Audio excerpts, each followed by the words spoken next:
नमस्कार दोस्तों, DD red के एक और रिएक्शन वीडियो में आप सभी का स्वागत है। मैं हूं आलोक। तो आज जो वीडियो मैं आप लोगों के लिए लेकर आया हूं वो डेली स्वैग का वीडियो है और इसका टाइटल है PM Modi challenges Pakistan to fight against poverty, unemployment और बहुत सारी चीजें। तो जहां तक मुझे याद है कि पीएम मोदी का ये भाषण काफी पुराना है, जिसमें उन्होंने कहा था कि भाई आइए हम पाकिस्तान से जंग लड़ते हैं, पाकिस्तान के लोगों को बुलाते हैं कि आप जंग लड़िए बेरोजगारी के खिलाफ, गरीबी के खिलाफ, अशिक्षा के खिलाफ।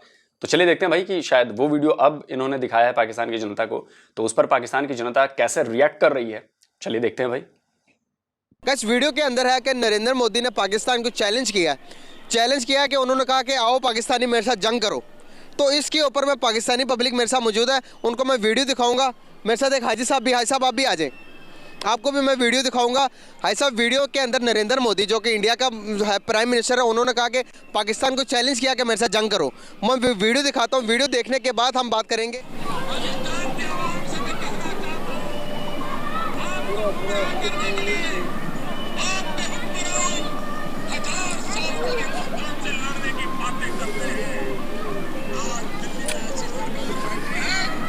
मैं आपकी इस चुनौती को स्वीकार करने के लिए तैयार हूँ। पाकिस्तान की आवाम, मैं आपको कहना चाहता हूँ, हिंदुस्तान आपसे लड़ाई लड़ने को तैयार है। आओ, आओ, हिम्मत हो, आओ, हिम्मत हो, तो लड़ाई उस बात की लड़े। आइए हम गरीबी को खत्म करने का काम करें, आप अपने देश में गरीबी को खत्म करने का काम करें। हम दोनों लड़ाई लड़े, देखते हैं सबसे पहले अपने देश की गरीबी कौन खत्म करता है। आओ, पाकिस्तान की आवाम इसको पसंद करे, पाकिस्तान के नौजवान आओ लड़ाई लड़े। पहले हिंदुस्तान बेरोजगारी खत्म करता है कि पहले पाकिस्तान बेरोजगारी खत्म करता है। कैसे देखते हैं आप इसको? अभी जो ये मोदी का बयान है जिसमें उसने पाकिस्तानी अवाम को मुखातिब करने के लिए आपके हुक्मरान 1000 साल से हिंदुस्तान से लड़ने की बातें करते हैं। आज दिल्ली में ऐसी सरकार बैठी है, मैं आपकी इस चुनौती को स्वीकार करने के लिए तैयार हूँ। पाकिस्तान की आवाम, मैं आपको कह आपसे लड़ने को तैयार है। आओ, आओ, हिम्मत हो, आओ, हिम्मत हो, तो लड़ाई उस बात की लड़े। आइए हम गरीबी को खत्म करने का काम करें, आप अपने देश में गरीबी को खत्म करने का काम करें। हम दोनों लड़ाई लड़े, देखते हैं सबसे चाहता हूँ, हिंदुस्तान आपसे लड़ाई लड़ने को तैयार है। आओ, आओ, हिम्मत हो, आओ, हिम्मत हो, तो लड़ाई उस बात की लड़े। आइए हम गरीबी को खत्म करने का काम करें, आप अपने देश में गरीबी को खत्म करने का काम करें। हम दोनों लड़ाई लड़े, देखते हैं सबसे पहले अपने देश की गरीबी कौन है। कैसे देखते हैं आप इसको? अभी जो ये मोदी का बयान है जिसमें उसने पाकिस्तानी अवाम को मुखातिब करके कहा है क्या नौजवानों लड़ाई करें, किसके खिलाफ? बेरोजगारी के खिलाफ। कारोबार जो कि नहीं है उसको लाने के लिए जंग करें। अगर इस बंदे का ये विजन दिल से है तो हम इसके साथ देते हैं। अगर इसका विजन और इसकी ये जो बयान इसने दिया है, अगर ये सच्चाई पे मबनी है और खुलूस नीयत के साथ है तो पाकिस्तानी अवाम उसके साथ खड़ी है। हम ये चाहते हैं कि दुनिया से गुर्बत ख़त्म हो, पाकिस्तान से गुर्बत ख़त्म हो, इंडिया से गुर्बत ख़त्म हो, हर इंसान को बुनियादी हकूक़ मिले, हर इंसान को बुनियादी ज़रूरियात ज़िंदगी मिले जो को उसकी ज़रूरत है। और अगर इस तरह से वो कर रहा है तो हम उसके साथ हैं। बिल्कुल सही। पाकिस्तान जिंदाबाद। बहुत प्यारी बात की आपने, बहुत ज़बरदस्त। अगर मैं बात करूं तो देखें तो इस जंग के अंदर इंडिया तकरीबन जीत चुका हमसे। वर्ल्ड की दुनिया की 5th लार्जेस्ट इकोनॉमी बन गई इंडिया। हम अभी हमारे वो मसाइल ही हल नहीं हो रहे, पॉलिटिकल स्टेबिलिटी मुल्क के अंदर नहीं आ रही। आप इसको कैसे देखते हैं? ये जो हम बात करते हैं कि ये सियासी इस्तेहकाम नहीं है, सियासी इस्तेहकाम कब आएगा? हम अमेरिका के मुआशी तौर पे ग़ुलाम हैं। अमेरिका हमसे सूद लेता है, सूद कमाता है। जो मुल्क में अमन होगा, जिस मुल्क में अमन होगा, जिसके कारोबार चलते होंगे, जो सुखी होगा, वो तरक्की करेगा। अमेरिका हमें तरक्की करने देता ही नहीं, हमें मुसीबत में डाल के रखता है। कभी सियासतदानों को लड़ा देता है, कभी उसके वो क्या उसे कहते हैं दहशतगर्दी करा देता है, कभी मौलवियों को लड़ा देता है, कभी आवाम को लड़ा देता है, ताकि हम लड़ते रहेंगे, परेशान रहेंगे, कमाई नहीं करेंगे। जब कमाई नहीं करेंगे तो फिर उससे जाकर उधार मांगेंगे, उधार मांगेंगे तो वो हमसे सूद लेगा। तो यही उसका कमाल है कि अमेरिका जब तक हमारे सर पे कोई ऐसा बंदा जो अल्लाह के लिए आए, मुल्क पाकिस्तान की तरक्की के लिए आए, ऐसा बंदा जब दिल खुलूस नीयत के साथ दिल से पाकिस्तान का मुहिब नहीं होगा और मुहिब वतन नहीं होगा, तब तक हम लोग तरक्की नहीं कर सकते। सही कहा आपने।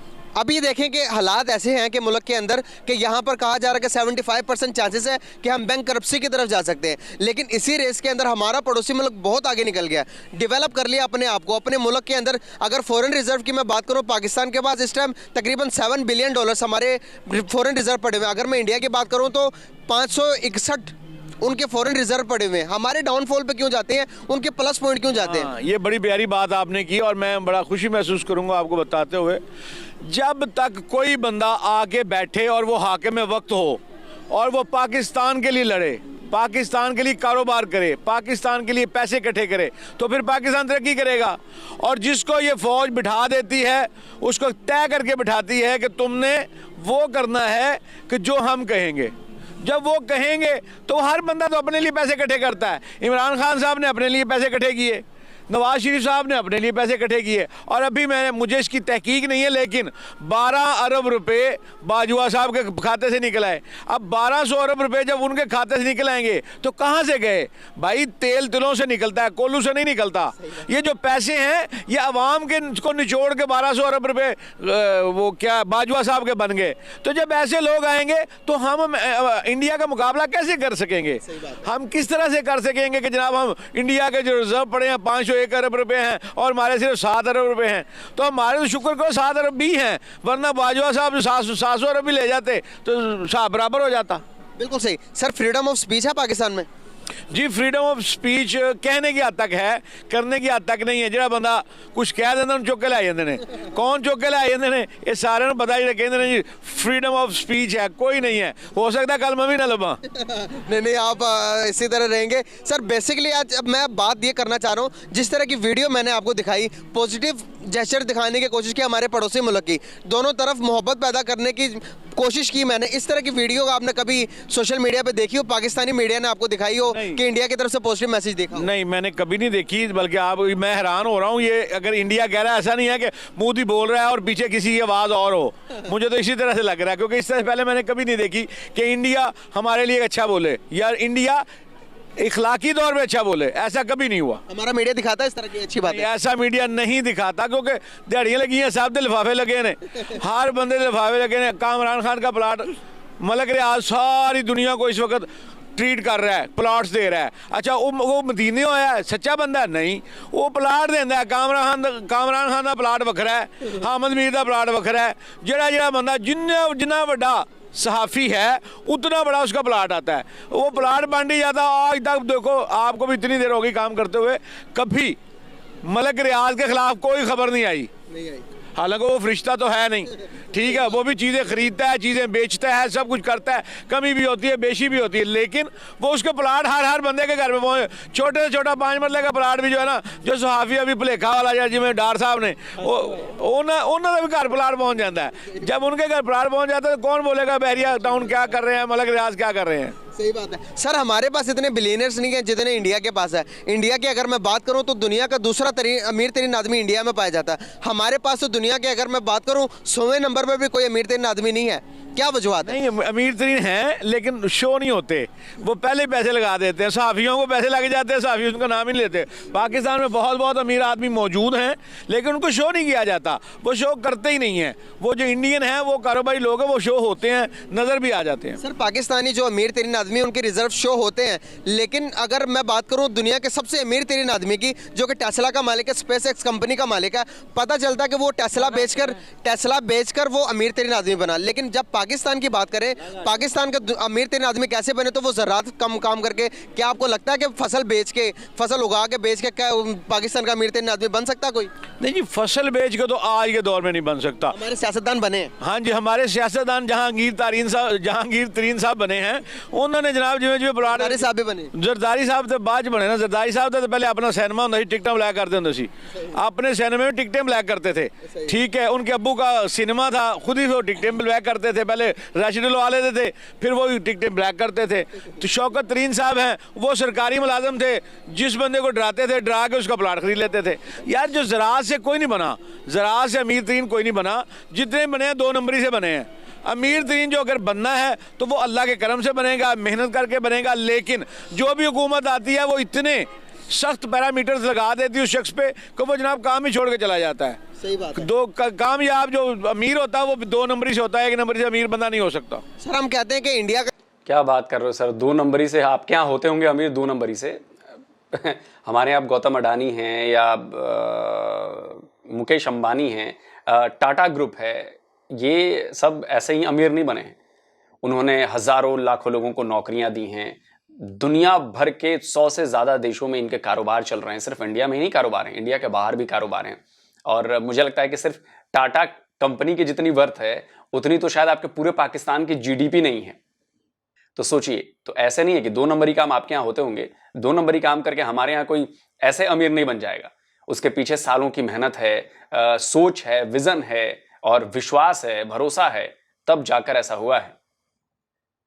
नाम सुनते हम हाइपर होना शुरू हो जाते हैं, इंडिया का नाम सुनते साथ ही हम जज्बाती होना शुरू हो जाते हैं, लेकिन हम उस किस्म से काम नहीं करते अपने मुल्क के लिए। जज्बात अगर हम काम में लगाएं और हम तरक्की याफ्ता बन जाए, काम करते नहीं, सोते रहते हैं और जज्बाती होते हैं, लेकिन वो काम कर रहे हैं, जाकर काम करके वो दुनिया की 5वीं सबसे बड़ी मैशत बन गई इंडिया। इसको कैसे देखते हैं, हम काम करें या जज्बाती करें? काली, ये बात बहुत प्यारी है आपकी, मुझे बहुत अच्छी लगी। अभी तक हमने जितनी बातें की हैं उसमें ये बात इतनी अच्छी है कि हम सब लोग नाराए तकबीर से खून गर्म हो जाता है, नाराए काम तो मरन लग पैने, ठीक है। नाराए तकबीर के लिए हम कहते हो मार देंगे, मर जाएंगे। अच्छा, जब कहते आओ बॉर्डर पे आओ तो कहते नहीं मेरी हाली तबीयत ठीक नहीं की। ये सारे ड्रामे हैं जितने, हम सब लोग ड्रामे हैं, हम काम के चोर हैं। काम करना हमें मुश्किल लगता है। हर बंदा, कई लोग मुझे कहते हैं जी फलां जगह पे जाता हूं काम नहीं मिल रहा, मुझे काम नहीं मिल रहा। मैं कहा मत कहो काम नहीं मिल रहा, अम्मी ने भेज दिया बच्चे को जाओ काम पे जाओ, तो बच्चा वापस आके अम्मा को कहता है काम नहीं मिला। मैंने कहा उसको ये कहो आराम वाला काम नहीं मिला। काम हर, आप एक छापा लो, मंडी चले जाओ, उसमें 10 तरबूज रखो, 40 रुपए मिल जाते हैं। 10 चक्कर लगाओ 400 रुपए इकट्ठा हो जाता है, लेकिन उसमें मेहनत करनी पड़ती है। पाकिस्तानी कौम मेहनत से डरती है, मेहनत से जान चुराती है। हर बंदे की ख्वाहिश होती है पैसे पूरे लूं और काम पूरा ना करूं। हर बंदा ये चाहता है अगर मेरी 1000 दिहाड़ी है 2 हो जाए, 2000 भी ले लूं, फिर भी काम चोरी जरूर करूं। जब तक पाकिस्तानी कौम काम चोरी नहीं छोड़ेगी तब तक पाकिस्तानी कौम तरक्की नहीं करेगी। बहुत शुक्रिया। देखिए, अपने हर वीडियोस में ज्यादातर मैं ये बात कहता हूं कि जी आपको टांग पसार कर या हाथ पर हाथ रखकर बैठे रहने से पैसे नहीं मिलेंगे या डेवलपमेंट नहीं मिलेगी, कमाई नहीं होगी। तो आपकी आवाम भी ऐसी ही है और आपकी सरकार भी वैसी है। सरकार को बैठे बिठाए कहीं कहीं से डॉलर मिल जाते हैं तो वो चुप, उसको क्या काम करने की जरूरत है भाई। और लोग ऐसे हैं कि भाई नहीं यार मेहनत वाला काम, ये सच्ची बात कही है चचा ने। आप यही बात मैं हमेशा समझाने की कोशिश करता हूं। मेरी बातें हो सकता है आप लोगों को बुरी लगती हूं क्योंकि थोड़े कड़वे शब्द मैं इस्तेमाल करता हूं, इसलिए इस्तेमाल करता हूं कि आपको लगे बुरी, आपको बुरी लगे, आप कहे कि नहीं ये बंदा जो कह रहा है ना मैं इसको झूठा साबित करके दिखाऊंगा, मैं दिखाऊंगा कि मैं काम करके और कमा के और डेवलप होके दिखाऊंगा। लेकिन वही है कि मेरे इतने कहने के बाद भी, आपको इतना पोक करने के बाद भी, इतना आपके खिलाफ भला बुरा कहने के बाद भी आप लोग जागते नहीं हो, आप लोग सोए ही हो। उठ के ये नहीं कहते कि नहीं आज मैं आलोक जी को मैं झूठा साबित करके दिखाऊंगा और मैं कसम खाता हूं कि मैं 6 महीने के भीतर डेवलप होकर दिखाऊंगा। तो मैं एग्जाम्पल दे रहा हूं कि ऐसा ही मुल्क चलता है। और जब तक, जैसे हम इंडियंस हैं तो हम लगातार मेहनत करते हैं। अब इस समय रात के 11 बज रहे हैं, दिन भर मैंने आज काम किया है, एक व्लॉग भी डाला, ऑफिस का काम किया, फिर यहाँ का काम किया, कई सारे अपने घर के काम निपटाए। लेकिन उसके बाद भी सुबह 8 बजे से जगा हूं, रात के 11 बजे भी बैठ के काम कर रहा हूं। इस समय 4 वीडियो रिकॉर्ड करूंगा, तो 4 वीडियो कम से कम रिकॉर्ड करने में, एक वीडियो को अगर आधे घंटे भी माने तो 2 घंटे लगेंगे मुझे। तो 11 से 12 1 बज जाएंगे। फाइल कॉपी वगैरह करते करते 2 बजे आके सोऊंगा और फिर सुबह मैं 8 बजे चालू हो जाऊंगा।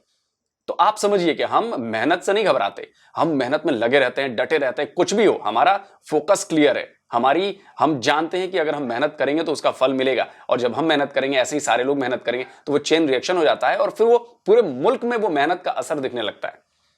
लेकिन अब पता नहीं आप लोग कब समझोगे इस बात को। सर कहना चाहेंगे? जी, बात तो उनकी ठीक है। हम ना तो फ़लस्तीन और इसराइल हैं कि आपस में लड़ते रहें, हमारे और बड़े मसाइल हैं जंग के अलावा, ठीक है ना। नहीं, और पहले जब मैंने कहा था कि वो जंग करना चाहते हैं तो आप क्या समझे थे इसको? नहीं, मुझे यही लगा था कि कोई उनकी इलेक्शन कैंपेन होगी, तो पॉलिटिकल स्कोरिंग होती है वो वही कर रहे हैं वो, कि जी ठीक है मैं इनके खिलाफ बातें करूँगा और लोगों को जज्बाती करके वोट ले लेना, वो मुझे ये लग रहा था। लेकिन अभी अच्छा लगा मुझे कि उनकी अच्छी सोच है, लेकिन जो हालात हैं वो कुछ और कह रहे हैं। वहाँ पे जो मुसलमानों के साथ ये कर रहे हैं मोदी साहब, तो इनको चाहिए कि थोड़ी नरमी बरतें उनके साथ। लेकिन यहाँ मेरे भाई, आप ये क्यों नहीं समझते हो? इंडिया के मुसलमान हैं, वो इंडिया का मामला है, वो इंडिया का इंटरनल मैटर है। आप अपना मैटर देखो ना यार। आपके घर में जाकर अगर झगड़ा हो, आपके घर के जो 4 सदस्य हैं, चारों के बीच में अगर झगड़ा होने लगे, तो कोई दूसरा देश आकर थोड़ी ना उसकी बात करेगा। वो तो आपके अंदर की बात है, आपके भीतर की बात है। लड़ाई झगड़ा आपको मामला सुलटाना है, उसमें मेरा क्या रोल है? लेकिन आप यहां पर ये उल्टा कर रहे हो। आप मुसलमानों को प्रोपगेट करने के लिए, उनको यह साबित करने के लिए कि नहीं देखो तुम लोगों ने 1947 में भारत में रहना चुना था, तो देखो आज तुम लोग गलती कर रहे हो, इस बात का आप लोग उनके दिमाग में ब्रेन वॉश करना चाहते हो। भाई अब बताओ ना यार, ये हमारे घर का मैटर है बॉस, इस पे आपका क्या रोल है? आप क्यों इसमें भड़का रहे हो? इंडिया के मुसलमान है, वो अपना समझ लेंगे। और अगर इतना ही है तो भाई आप यहां पर आ जाओ, उनके साथ खड़े रहो और फिर लड़ाई लड़ो। जो भी उनके प्रॉब्लम्स होते हैं, क्राइम होता है हर कम्युनिटी में होता है बॉस।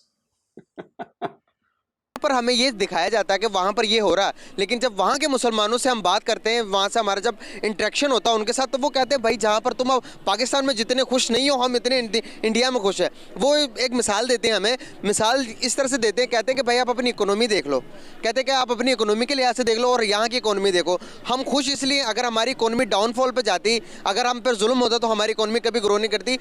इंडिया के जो आबादी के अंदर, इंडिया के जो डेवलपमेंट के अंदर जो मुसलमान है वो तकरीबन 40% हक अदा करते हैं। कहते हैं कि अगर जुल्म होता तो हम कभी भी अपने मुकाम पर ना पहुंचते, हमें अपॉर्चुनिटीज नहीं मिलते और हम आगे नहीं जाते। इसको कैसे देखते हैं? जी, बात ऐसे है, उन्होंने अपने मुल्क में रहना है, वो अपने मुल्क में रहते हुए ये बात नहीं कर सकते कि जी हमें यहाँ पे कोई ऐसा हम पे जुल्म हो रहा है, तो उनको चुन चुन के मार देंगे, सीधी बात है। तो कोई न्यूट्रल बंदा है उन भाई 25 करोड़ लोगों को चुन चुन कर मार देंगे, और आपको लग रहा है कि मुसलमान ऐसी कौम है कि 25 करोड़ जहां पर हो और उन पर जुल्म हो और वो चुपचाप सहते रहेंगे? 75 साल से सहते रहेंगे और चुपचाप काम करते रहेंगे, डेवलपमेंट के में हिस्सेदार बनेंगे, योगदान देंगे? कैसी बेवकूफों वाली बातें करते हो भाई, कुछ लॉजिकल बात कर लो। ये आपकी जो ये दलील है ना, ये कहीं भी नहीं टिकेगी, और इसीलिए इंटरनेशनली आपकी छवि इतनी खराब हो गई है। अभी रिपोर्ट आई है ना, अमेरिका ने आपको रिलीजियस वायलेशन के लिस्ट में रखा है, इंडिया नहीं है उसमें। ये तो आपको नजर नहीं आएगा कि जिस मुल्क में 98% एक ही मजहब के लोग हैं, वहां भी रिलीजियस फ्रीडम नहीं है, वहां भी रिलीजियस वायलेंस होते हैं। और अभी कुछ दिनों पहले ही एक रिपोर्ट आई थी कि आप लोगों ने पिछले 7 या 8 साल में 4000 शियाओं को मार दिया, कत्ल कर दिया। 8,000 शियाओं को कत्ल कर दिया, रिलीजियस लड़ाई, मजहबी लड़ाई के चक्कर में। और आप नसीहत दे रहे हैं इंडिया को? पहले अपना खुद का घर साफ कर लो, खुद के घर को ठीक कर लो, फिर बाद में पड़ोस को नसीहत देना। लेकिन वो आपको नजर नहीं आएगा, आपको तो यही प्रोपेगेंडा नजर आएगा कि जी ये है, वो है, ऐसा है। रिजल्ट्स तो नजर नहीं आएंगे आपको। उससे बात करें, अगर आप जो बाहर बैठा हुआ है, किसी और मुल्क में बैठा हुआ है, तो वो बताएगा सच बात क्या है वहाँ की। मैं पाकिस्तान में खड़ा, मैं कहूँ जी पाकिस्तान में जी ये बड़ा जुल्म हो रहा है मेरे ऊपर, तो ऐसी बात नहीं है। फ्रीडम ऑफ स्पीच है पाकिस्तान में? बिल्कुल है, बिल्कुल है। आप जिस जगह पे खड़े हैं, यहाँ पे आप किसी भी पॉलिटिकल पार्टी के खिलाफ बात कर लें, आपको कोई कुछ नहीं बोलेगा। आप इंडिया में नहीं है? इंडिया में मैं बताता हूँ, सिंपल सी बात है, दोगली पॉलिसी नहीं ना होनी चाहिए। देखें, इंडिया बीफ पाकिस्तान से बहुत ज़्यादा एक्सपोर्ट करता है और उसी बीफ को लेकर मुसलमानों को कत्ल किया जाता है वहाँ पे।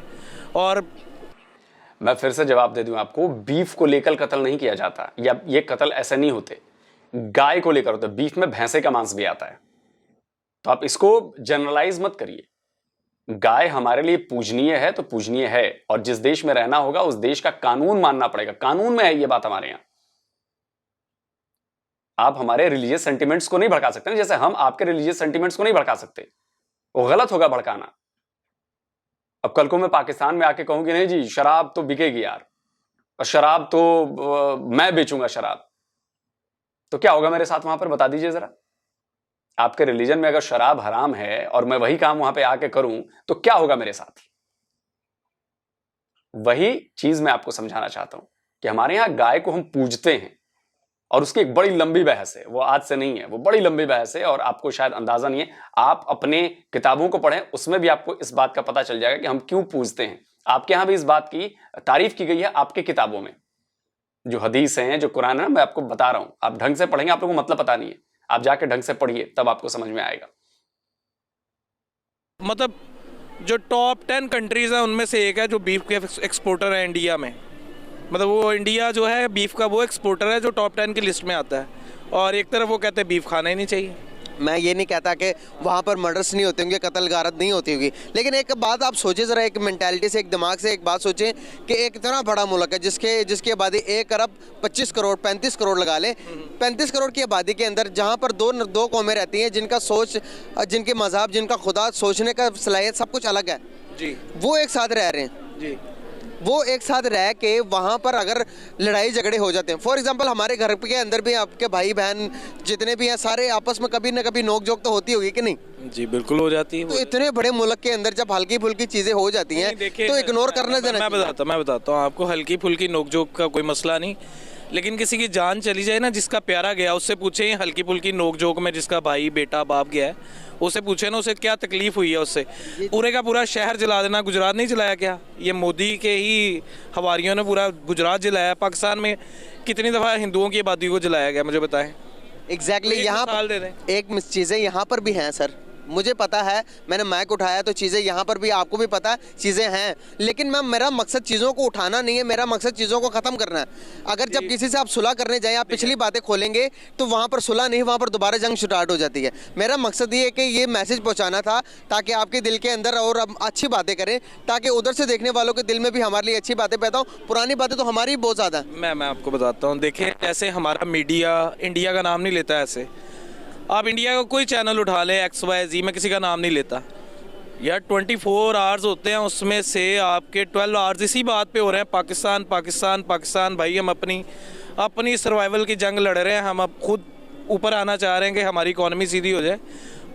मैं भाई मुजम्मिल भाई, मैं आपसे कहूंगा कि इस बंदे की मेरे से बात कराओ, और मैं इसको पाकिस्तानी मीडिया दिखाऊंगा, पाकिस्तान का ही मीडिया दिखाऊंगा, और फिर देखता हूं कि इंडिया में पाकिस्तान का नाम ज्यादा लिया जाता है या पाकिस्तान में भारतीय मीडिया का, पाकिस्तानी मीडिया पर भारत का नाम ज्यादा लिया जाता है।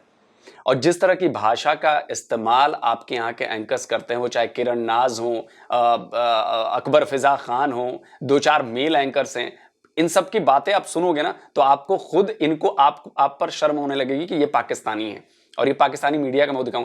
उतनी बुरी तरह से एक अगर आप मुझे इंडियन दिखा दो तो उस लहजे में, उस भाषा में आप इंडिया के पीएम या हम पाकिस्तान या पाकिस्तान के पीएम का उस तरह से कभी हम उस भाषा का इस्तेमाल करते हो तो इस बंदे से मेरी बात करा दो। भाई अपने मुल्क के मसाइल को बयान करें आप, ना कि पाकिस्तान के मसलों को लेके बैठे रहें। हम आपको कुछ नहीं कह रहे, कितनी दफ़ा हमने जो होगी जंगें वो हो चुकी हैं, अब कितनी दफ़ा जंग लड़ ली हमने उनसे।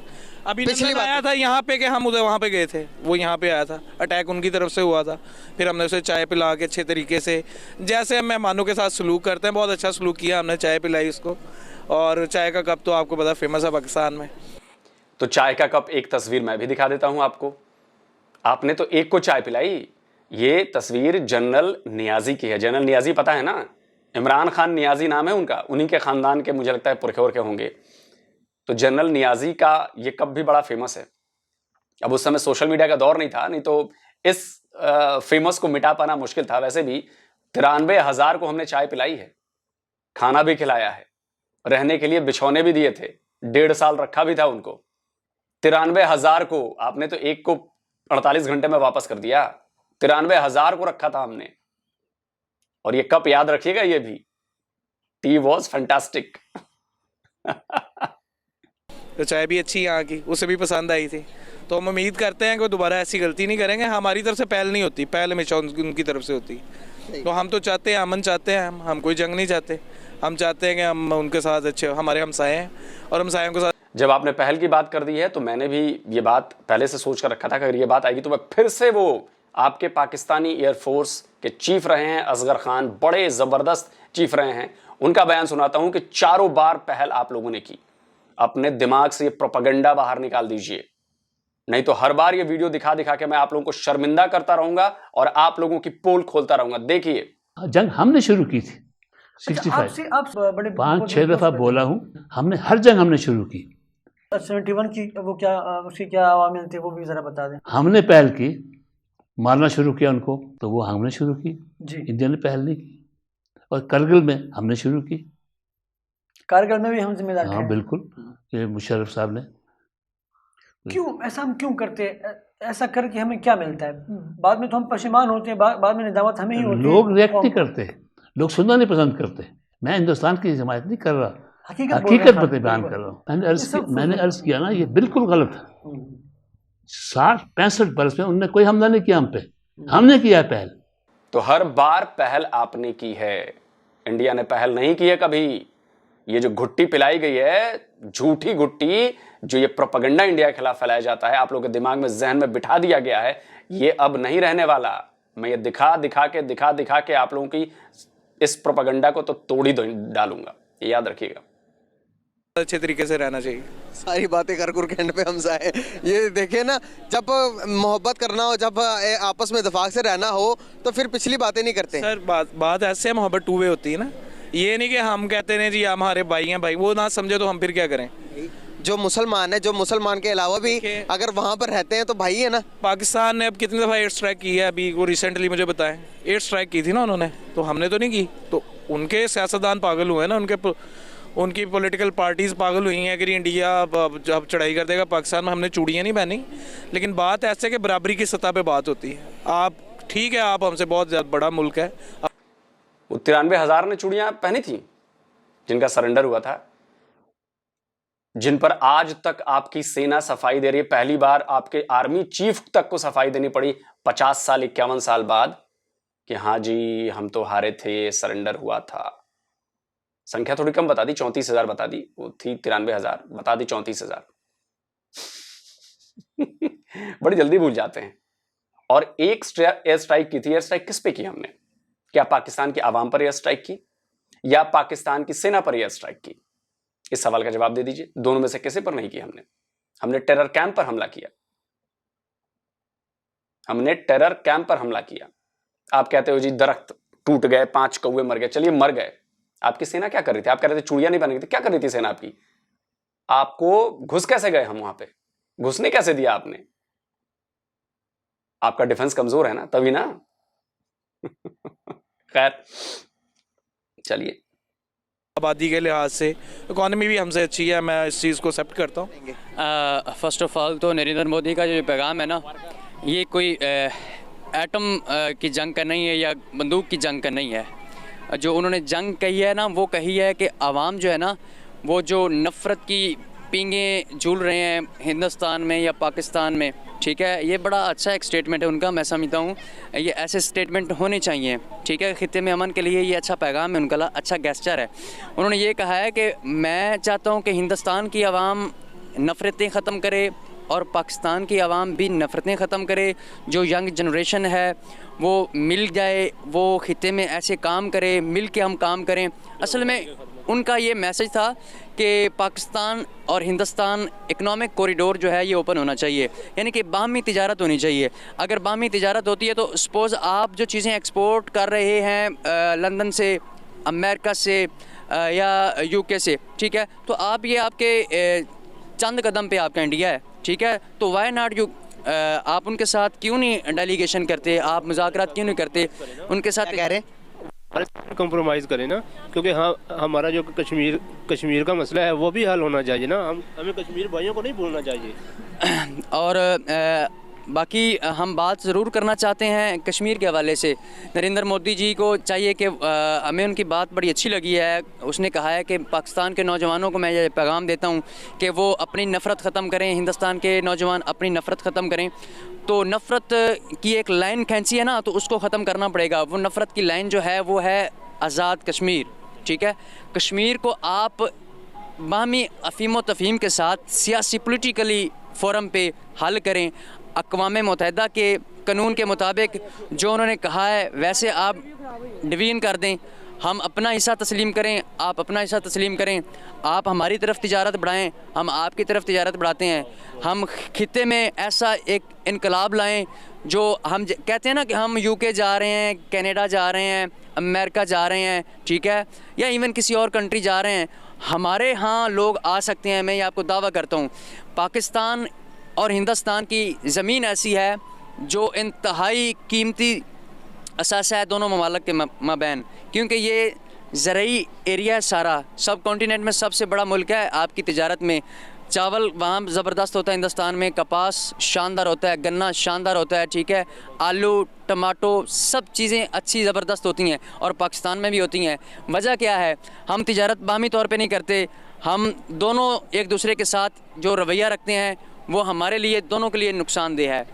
जैसा कि हमारे prime minister of Pakistan, ex prime minister of Pakistan Imran Khan साहब ने कहा था अक़वाम मुत्तहिदा में कि पाकिस्तान और हिंदुस्तान ये दोनों एक न्यूक्लियर फोर्स हैं, दोनों न्यूक्लियर पावर कंट्रीज़ हैं, ठीक है। तो it is not possible to fight each other, ठीक है। फिर खान साहब ने ये भी फरमाया था कि if India would want to fight we will fight till the end, ठीक है।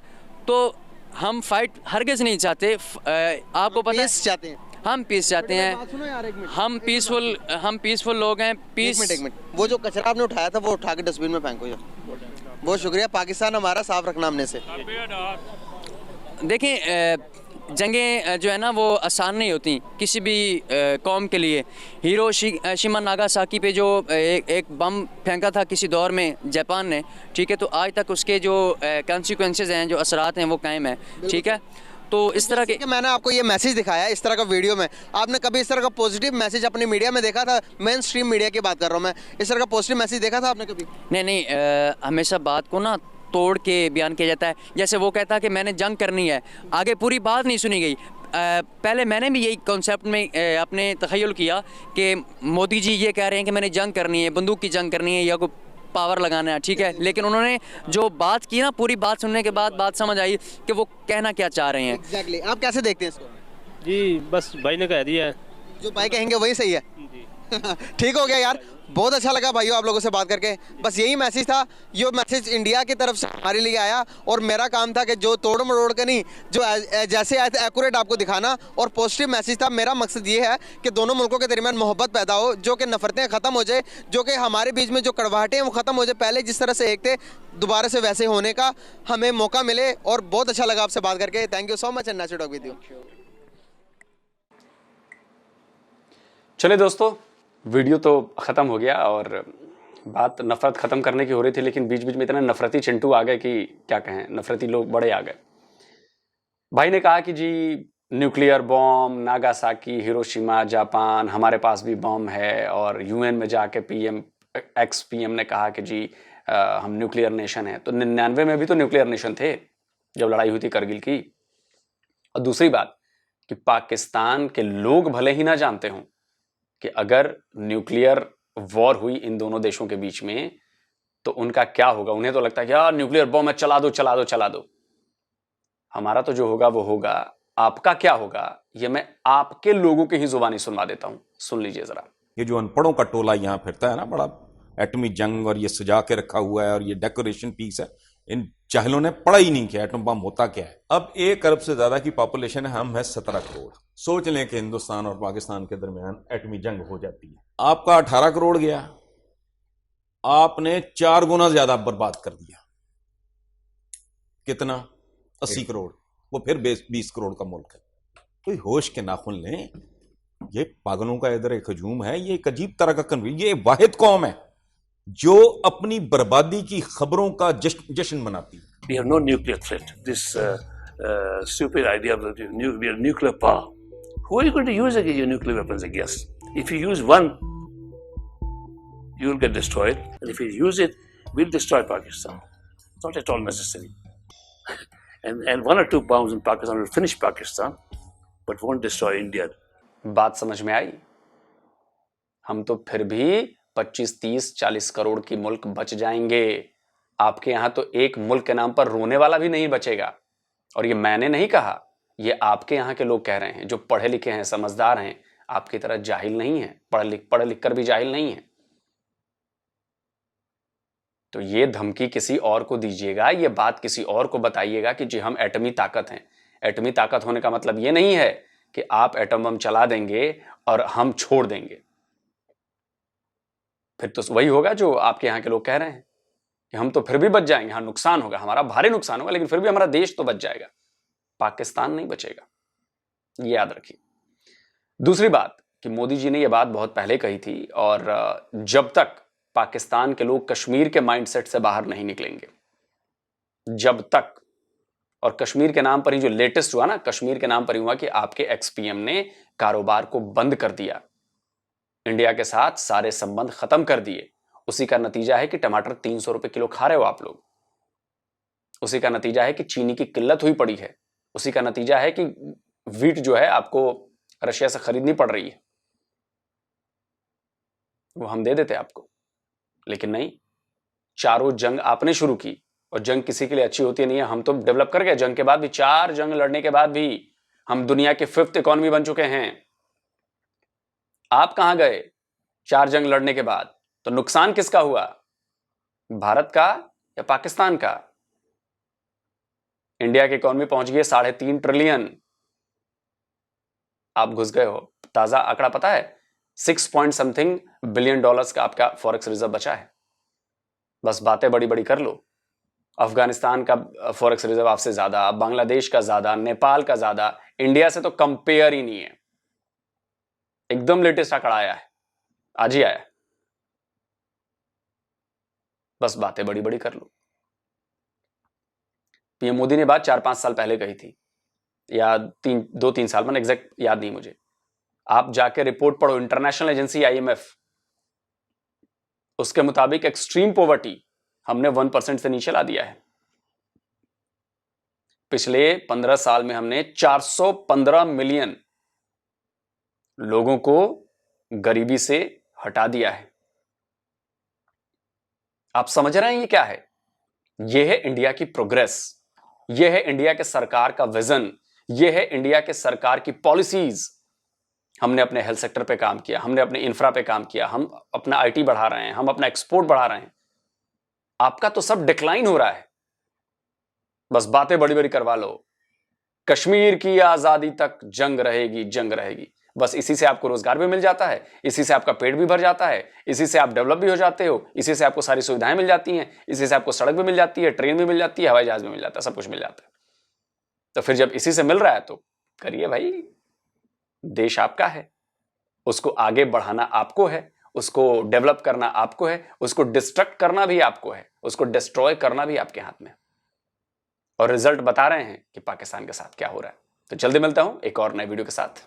नमस्कार, जय हिंद।